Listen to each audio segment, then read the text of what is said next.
Yes. Okay, so welcome everyone. So today, this is the first class in Muna Healing 1, 2024, summer 2024. We always like to start with something a little different. And usually I start with parasha meditation, but I wanted to experience and be a little spontaneous with this and see what comes up between us.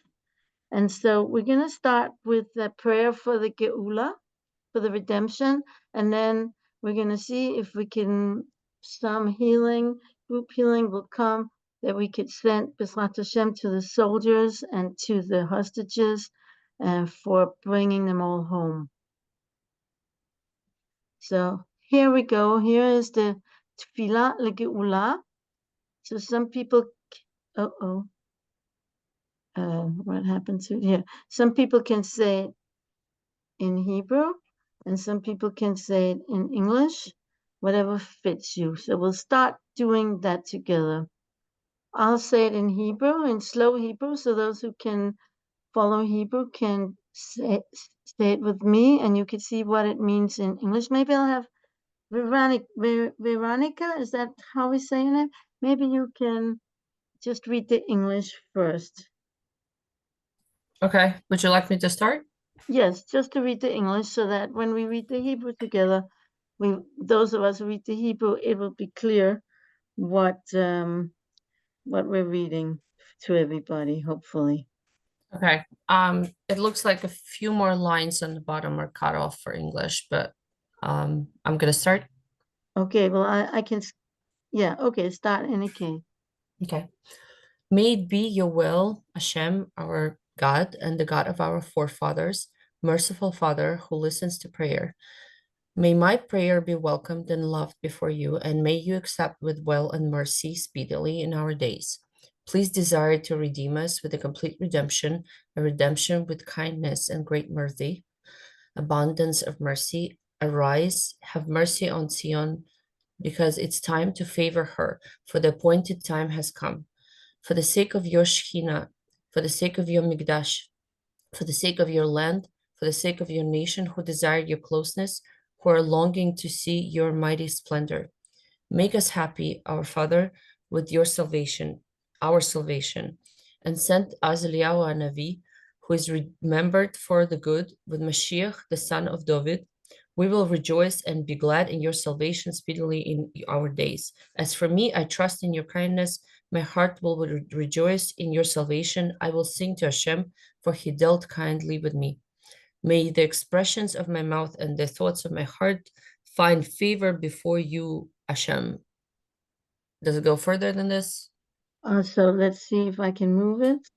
Let's see if I could move it. Hold on. It's here. I just have to, you can't see anymore. Huh? No, that's it. Okay, so let's see. I don't know where it is now. I lost the place. Okay, so I'll try to do it again. The place got lost. Here it is. Okay, I see it's cut off. Here. May the expression, you can finish it now. You can. My rock and my redeemer. Okay, that's it. So now we're doing it in Hebrew. Be'ezrat Hashem. And now we also I have to scroll it from here, and I'll scroll it. Yehi ratzon milfanecha, Adonai Eloheinu, Elohei Avotenu, Av Rachaman, Shomea Tfilah, שתהיה תפילתי רצויה ואהובה מלפניך, ואתקבל ברצון וברחמים במהרה בימינו רצנה לנו גאולה שלמה, גאולה בחסד וברחמים גדולים, מלא רחמים. תקום תרחם ציון כי עת לחננה כי בא מועד, למען שכינתך, למען קדושתך, למען ארצך, למען עמך הרוצה את קרבתך, המייחלים לראות בתפארת עוזך. שמחנו אבינו בישועתך ובישועתנו, שלח לנו את אליהו הנביא זכרו לטוב, עם משיח בן דוד. נגילה ונשמחה בישועתך במהרה בימינו, ואני בחסדך פתחתי יגל ליבי בישועתך, אשירה לאדוני כי גמל עלי, יהיו לרצון אמרי פי והגיון ליבי לפניך, אדוני צורי וגואלי. So I wanted also to share something that I'm still developing. Maybe some of you can have something to add about it, but this is about the 288 sparks in Rafah. And this is it was a shiur by a Kabbalist. And it's known in Kabbalah that that Rafah, this is the place where, where the tunnels are, where the terrorists are, and where maybe, unfortunately, some of the hostages still are. And it's known that this word Rafah also is the gematria of 288. So we should know that the secret of the Geulah is dependent on sifting and winnowing the sparks of Rafah, which is like Rafiach in Hebrew, but really it's called Rafah.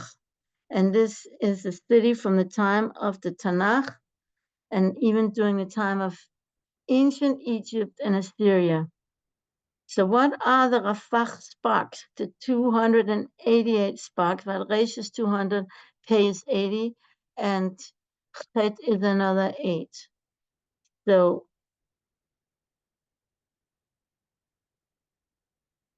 the secret is that all the troubles come from Asa. It talks about in the Zohar and the Midrash, and I didn't find all the sources. I'm still looking. Because Asa is the word in Hebrew. Gaza is Asa, and it comes from the word Azael, which is like the goat that is thrown to Azael, to the dark place, and which is connected with angels of destruction. And that's who gave rise to the Nephilim, which are the fallen angels and also giants. All the troubles come upon the world and originate from Asa. And that's what's written in the Zohar. And the sparks fell from the world of Atzilut, which is the world of emanation. And from here you can look, and from here descended the worlds of Bria, Yitzhira, Asiyah, creation, formation, and action. Subdivided over and again to a huge amount of individual sparks, to the point that all the worlds, each details of creation, even the level of the physical world as it exists today, down to each aspect of creation, has one of these sparks of light and goodness. How many sparks are there? Rafah, 288 sparks. And it is well known that the redemption depends on us being able to sift out the sparks from the darkness that they're stuck in. So that's, what I was thinking, that this is the job, and today we're celebrating, Baruch Hashem, we're also mourning and we're also celebrating, but 4 of the sparks were extracted.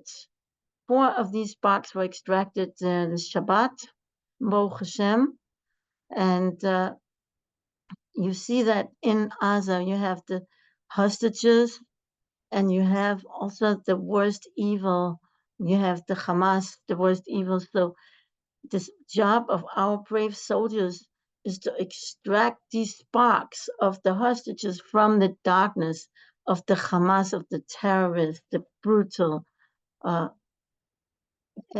and most cruel and most dark people that also are there in Gaza.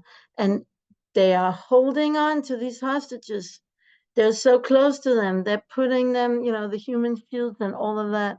So it makes it extra difficult. And I want to give tribute to the soldier who fell in this rescue that took place on this Shabbat. And so now we are in the middle of this birur. We're in the beginning of this birur.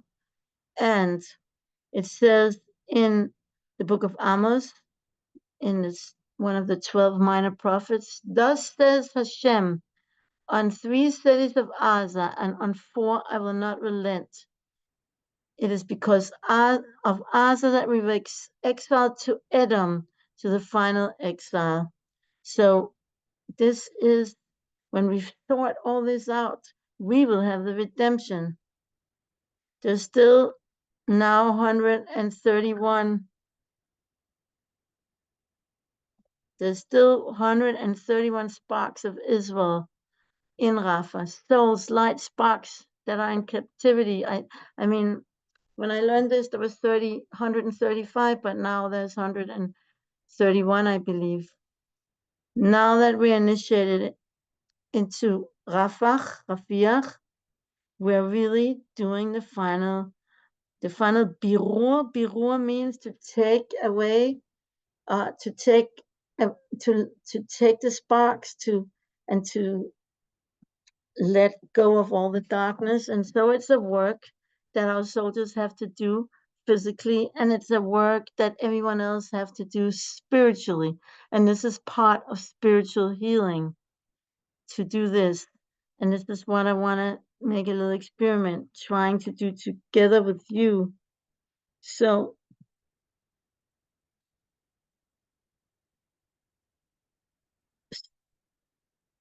our role throughout exile is to redeem the sparks. And let's see what we can do now. How can we do this? We have to do this in our lives. We have to do this spiritually so we could help the soldier do their job physically. We have to empower them. So I'd like to start with a simple thing of, there is a concept in Imuna healing, spiritual healing, that likes cleaves to likes.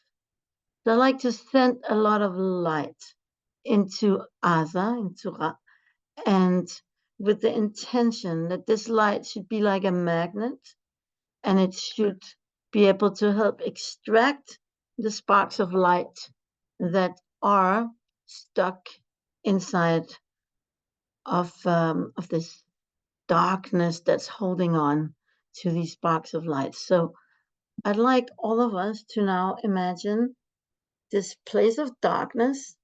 Imagine, like, close your eyes and imagine the tunnels of darkness, and then imagine a few little sparks. Altogether, there's 288, whatever that means. But imagine sparks like little stars in a black sky, and just breathe into it and just tune into those sparks as long as you can.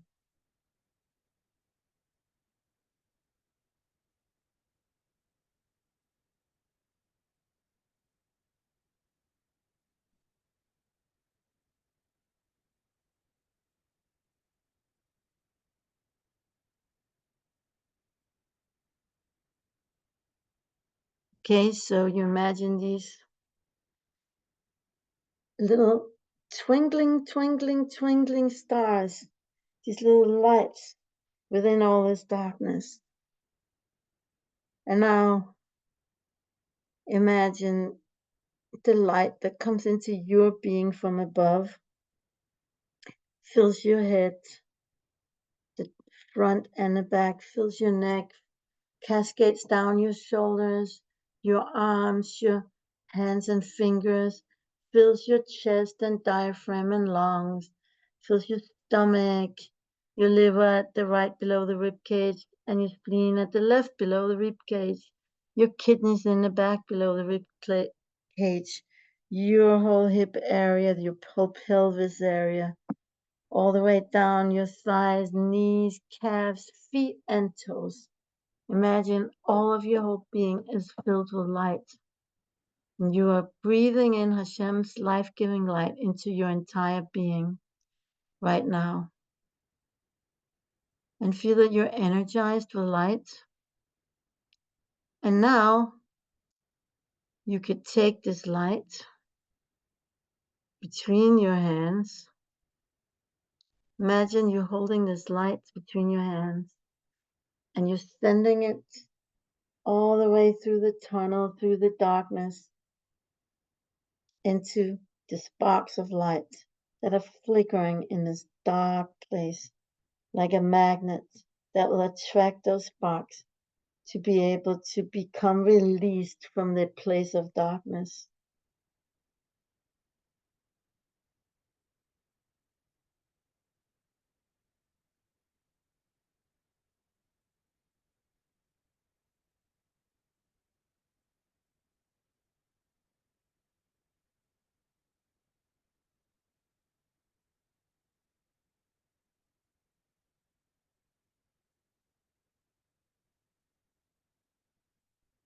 Imagine doing it. You could use your hands to send that light and see what happens. Feel what happens. Feel how these little twinkles are coming closer and closer and extracting themselves from the darkness. And that they're being attracted to the light that you're sending, that we're sending, all of us. All the prayers that we just prayed and all of Am Yisrael are praying the world over. And just remember that we need to do the same in our life. Everything that we do, Hashem gives us a choice. He has put before us Chaim and light, and He's also put darkness and death. What do we choose? Ubacharta b'chaim, choose life. Every moment we have a choice of how to think, how to speak, and how to act. Whether we choose the light, whether we're able to extract the light out of the darkness, out of our laziness, out of our tiredness, out of our, cravings, to extract the light that wants to serve and serve Hashem.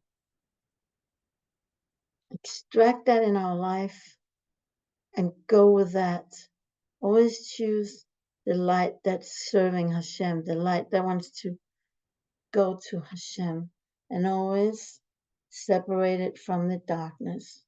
This is the work of Birur that we did. We try to do it spiritually for the soldiers and for the hostages. And now we're also making a conscious intention to do it within our life, in everything that we do. If we feel we want to get angry, we're gonna choose life, happiness, sweetness, and kindness, and as well as acceptance, which is so important. Okay, so gradually imagine going out of the tunnel, bringing with us the sparkles of light with us, bring them close to our heart, embracing the sparks in our heart. Breathing deeply and gradually allow ourselves to come back to this virtual room with open eyes.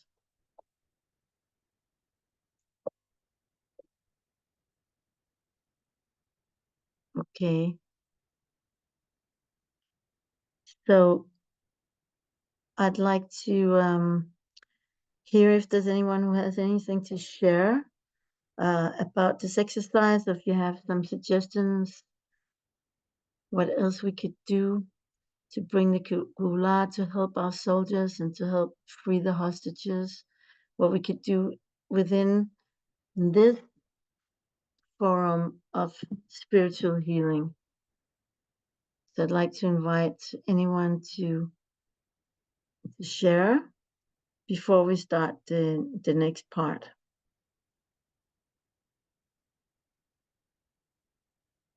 Anyone who would like to, or to share your experience just now? Yes, Chaya Kali. Hi. Hi, Hi. welcome. So Thank nice you. to see your face. Nice to see you. That was a very powerful meditation. I had to stop myself from falling asleep because I was gonna go deep in there. I already was, but oh, anyways, I saw myself um like connecting with the light that Hashem empowers me with, and then there were three tunnels, 1, 2, and 3, and there were little sparks within them. And at first, I only saw 3 sparks in the center tunnel, and then I just and it was almost like the light was trying to consume me or touch me, so I almost had to conceal myself. I had to cloak my light Wow, with darkness and like dodge any darkness and kind of just like magnetize wow, the light, and then more sparks just connected and basically illuminated all 3 tunnels, that there was no darkness, and just pulling up the sparks, and then a bunch of sparks arose from 3 tunnels in through me and then back up. wow. That's very powerful. Thank you And for that's when I started to fall asleep. but Thank you. sometimes we fall asleep because we're going very deep. Oh, so that happens to me too sometimes when I'm doing Imuna healing. And actually, I do Imuna healing when I can't fall asleep because it helps me to go to this like kind of alpha mode where you're almost just sleeping. And would you like to introduce yourself a little bit, Kali? Kaya? Yes, my English name is Carly Maxine, last name Gelbart. My Hebrew name is Chaya, and I have a daughter. She's 3 years old. Her name's Abigail, and I'm very grateful to be here and connect with all of you. Thank you, Hannah Bracha, for creating this course. Thank you. Okay, is there anyone else who wants to comment or add something? Veronica? Yes, please. Hi, I'm Veronica Uradasa. It was interesting for me because everything went well. Like I filled up with light, and I was able to make a ball out of it, and I could see the tunnels, and I could go in. And then the light just started to dim, and so only the part that was closer to me was still lit up. Hmm. So basically, it just got like dimmed. Really, that's the best word for it. And then I tried to like redo this again. I tried to like at least fill up again, and then so I couldn't collect any sparks. Like I could see everything, but basically the light just weakened once I was there. Hmm. That's interesting. Wow. So what do you think that means? I don't know. I have to think about it. You have to do I'll it. I'll try to do this multiple times and um look into this. But yeah, for now I cannot tell. I do think that it made some impact, but it's sort of kind of it dissipated. So I'm not sure what it was. Most Hmm. of it dissipated. It's like that part, and only like the kind of the sort. It was very weak, basically. Mm-hmm. I see. Okay, so let's continue now to the second part, and we'll see what comes up each time. B'ezrat Hashem, I hope to share with you some more, and that we could do this because today we're called upon to use our gift of spiritual healing to help bring the Geulah. And so I'm going to now stop the recording.